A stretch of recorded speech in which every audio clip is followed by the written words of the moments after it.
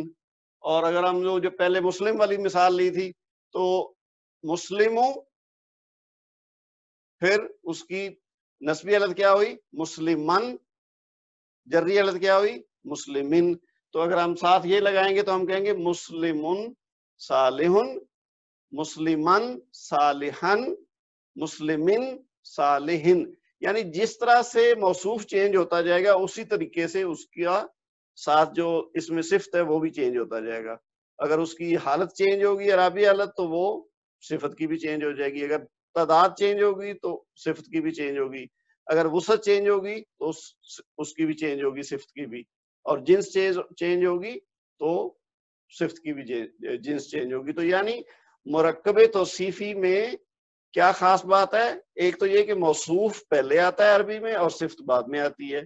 دوسرے نمبر پہ ہم نے کیا دیکھنا ہے کہ اس کی جو چاروں حالتیں ہیں اسم کی، وہ ہم نے ان کو صفت کو چاروں لحاظ سے موصوف کے مطابق کرنا ہے.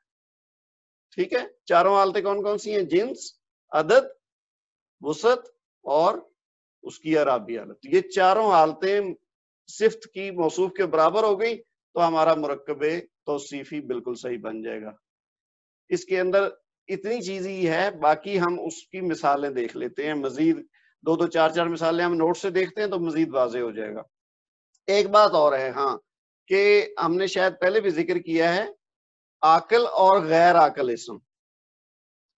عاقل سے مراد جیسے کہ لفظ سے ظاہر ہے کہ جس میں عقل ہو، اس لیے اس کو عاقل کہتے ہیں. اور غیر عاقل وہ ہے جس میں عقل نہ ہو.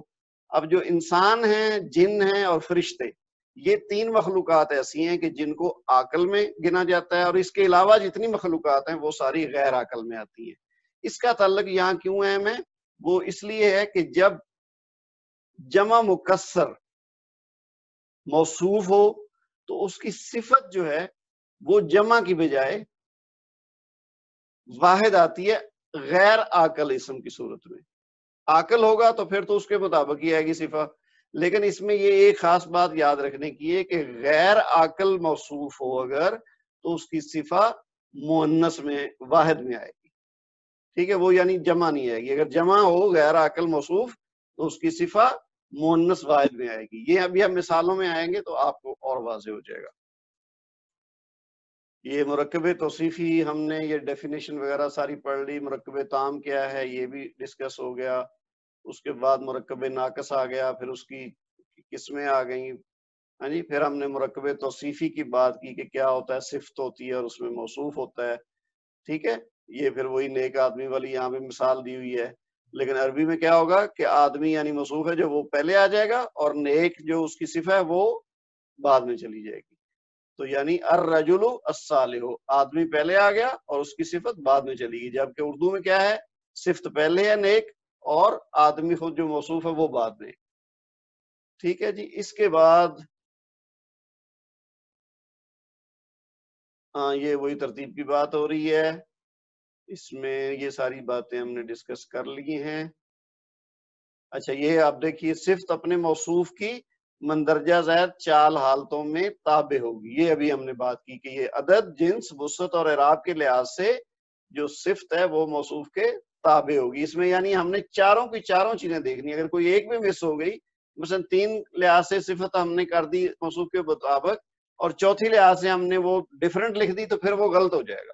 تو یہ چاروں کی چاروں چیزیں ذہن میں رکھتے ہوئے، یہ کوئی مشکل چیز نہیں ہے. بس یہ چونکہ ہم بٹ بائی بٹ سمجھ رہے ہیں تو تھوڑی تھوڑی چیزیں جمع ہو رہی ہیں تو یوں لگتا ہے جیسے زیادہ چیزیں ہیں. ادروائز جب ہم کریں گے اس کی مثال تو فوراً وہ چاروں حالتیں آپ کے ذہن میں آ جائیں گی اور آپ انشاءاللہ 99% صحیح کریں گے.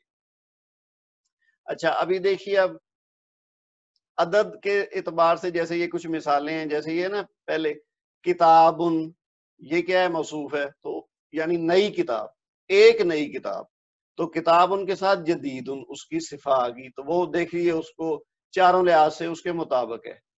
اچھا یہ جو ہے نا یہ لکھا ہوا ہے تسنیہ کی مثال، یہ غلط یہاں دی ہوئی ہے، یہ جو دوسری لائن ہے نا یہ میرے خیال غلطی سے یہاں آ گئی ہے، تسنیہ کی مثال اس کے بعد ہے، کیونکہ الاقلام تو جمع ہوتی ہے، اور یہ بلکہ ابھی ابھی جو ہم نے بات کی نا غیر عاقل جمع کی جو صفہ ہے وہ واحد مؤنث ہوتی، تو یہ اس کی مثال ہے اصل میں۔ یہ دیکھیے الاقلام، قلم واحد ہے تو اس کی جمع ہے الاقلام، یہ جمع مکسر ہے، تو اب اس کی صفہ تو ویسے جمع ہونی چاہیے نا، اگر ہم بنیادی طور پہ دیکھیں قاعدے کے حساب سے تو الاقلام جمع ہے تو صفہ بھی جمع ہونی چاہیے، کیونکہ ہم نے ابھی ابھی بات کی کہ چاروں لحاظ سے صفت موصوف کے تابع ہوتی ہے، تو یہاں پہ کیا ہو رہا ہے، تو یہ تو القدیمہ یہ تو واحد ہے اور ہے بھی مؤنث، تو یہ ابھی جو ہم نے بات کی نا کہ غیر عاقل جمع مکسر اگر ہو تو اس کی صفت واحد مؤنث آئے گی، یہ چیز آپ نے خاص یاد رکھنی ہے۔ تو یہ الاقلام جو ہے یہ چونکہ غیر عاقل ہے اور جمع مکسر ہے تو اس کی صفت القدیمہ آئی ہے۔ اچھا ویسے تسنیہ کی مثال نارمل کیا ہے نکرہ میں، ولدانی، ولدن ہوتا ہے نا ایک لڑکا، تو اس کی تسنیہ ہے ولدانی دو لڑکے، تو ان کی ساتھ صفہ کیا ہے، کیونکہ یہ ہے کوئی دو چھوٹے بچے، تو ولدانی صغیرانی، وہ اسی وزن پہ چاروں لحاظ سے اس کی صفت آ گئی۔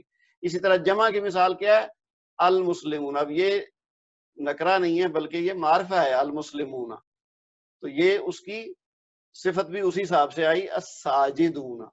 اب یہ تھوڑی ٹائپنگ کی ایررز آ رہی ہیں، میں کوشش کر رہا تھا کہ میں یہ صحیح کراؤں، لیکن اب تھوڑا سا مسائل ہیں آج کل، چونکہ یہ کرونا کی وجہ سے ملاقات کرنا مشکل ہو رہا ہے، اور پھر یہ ہمارے جو صاحب جنہوں نے یہ تیار کیا نا وہ ویسے بھی پاکستان میں ہیں، تو میں انشاءاللہ ان کو کوشش کرتا ہوں بھیجنے کی، یہ پوائنٹ آؤٹ کر کے کہ کہاں کہاں ٹائپنگ کی ایرر ہے۔ جیسے یہ دیکھیے نا دوسری لائن تسنیہ کی مثال جو ہے نا وہ صحیح نہیں ہے کیونکہ یہ جمع مکسر ہے۔ اسی طرح جو آخر میں ہے یہ چونکہ بات ہو رہی ہے نکرہ کی، تو یہ المسلمون جو ہے نا یہ معرفہ کی مثال دی ہوئی، تو یہ مسلمون ساجدون ہونا چاہیے، اور اگر یہ اسی طرح سے لیا جائے تو پھر یہ نکرہ نہیں ہے یہ معرفہ ہے۔ تو ہم نے چونکہ کیا کرنا ہے کہ جو صفہ ہے اس کو چاروں لحاظ سے موصوف کے تابع کرنا ہے۔ اسی طرح معرفہ کی اب دیکھیے مثال، معرفہ مذکر کی واحد کی مثال، وہ جو کتابن تھا نا الکتابو ہو گیا، جیسے میں نے وہ مسلمون سے المسلمو بنایا تو کتابن سے الکتابو، اور اسی لحاظ سے اس کی صفہ آ گئی القدیمو۔ اسی طرح تسنیہ کی مثال کیا ہے معرفہ کی الولدانی الصغیرانی، اب یہ آپ اس سے اگر کمپیئر کر کے دیکھیں نا یہ کتابن تھا تو یہ الکتابو ہو گیا، تو یہاں جدیدن تھا تو القدیم الف لام لگ گیا کیونکہ یہاں پرانی کتاب ہے۔ اسی طرح الولدانی الصغیرانی، وہاں تھا ولدانی صغیرانی۔ اب یہ دیکھیں نا المسلمون الصالحون، تو یہاں ہونا چاہیے اوپر مسلمون ساجدون کیونکہ یہ نکرہ ہے۔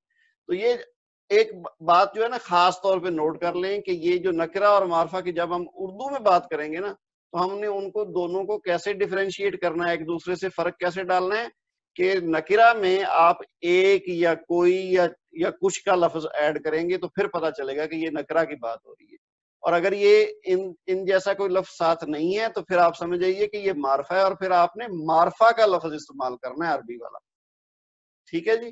تو یہاں چونکہ پرانی کتاب ہے یہاں ایک کی بات نہیں ہے تو لہذا یہ معرفہ ہے۔ اسی طرح دو چھوٹے بچے جو ہے نا یہاں ہونا چاہیے تھا کوئی دو چھوٹے بچے، تو پھر یہ نکرہ بنتا، اب یہ چونکہ معرفہ ہے تو دو چھوٹے بچے۔ اسی طرح اگر ہوتا جی کوئی نیک مسلمان تو پھر وہ ہوتا نکرہ، اب ہے یہ خالی نیک مسلمان تو یہ معرفہ ہے المسلمون الصالحون۔ اچھا یہ ابھی جنس کے حساب سے دیکھیے جی کہ نکرہ کی مثال ہے بنتن، ایک لڑکی یا ایک بیٹی، اور اس کی صفہ کیا ہے صغیرتن، کیونکہ کیا ہے کوئی چھوٹی بیٹی، یعنی یا کہہ لیں کوئی ایک چھوٹی بیٹی یا لڑکی، تو بنتن صغیرتن اسی حساب سے اس کی صفہ آ گئی۔ اسی طرح سیارتانی، اب سیارتن ہوتا ہے ایک گاڑی کو یا ایک کار کو کہتے ہیں سیارتن، تو دو کاریں ہوں گی، یہ لکھا نا کوئی دو نئی کاریں، تو ایک تو یہ ہوا کہ یہ نکرہ ہے کوئی کا لفظ ساتھ آیا ہے، تو دو کے لیے ہم سیارتن سے سیارتانی بن گیا، اب اس کی صفہ کیا ہے نئی، تو نئی کس کو کہتے ہیں جدید، تو مؤنث کیا بنے گی جدیدتن، تو دو کیا بنے گی واحد ہے جدیدتن، تو مثنیٰ کیا بنا جدیدتانی،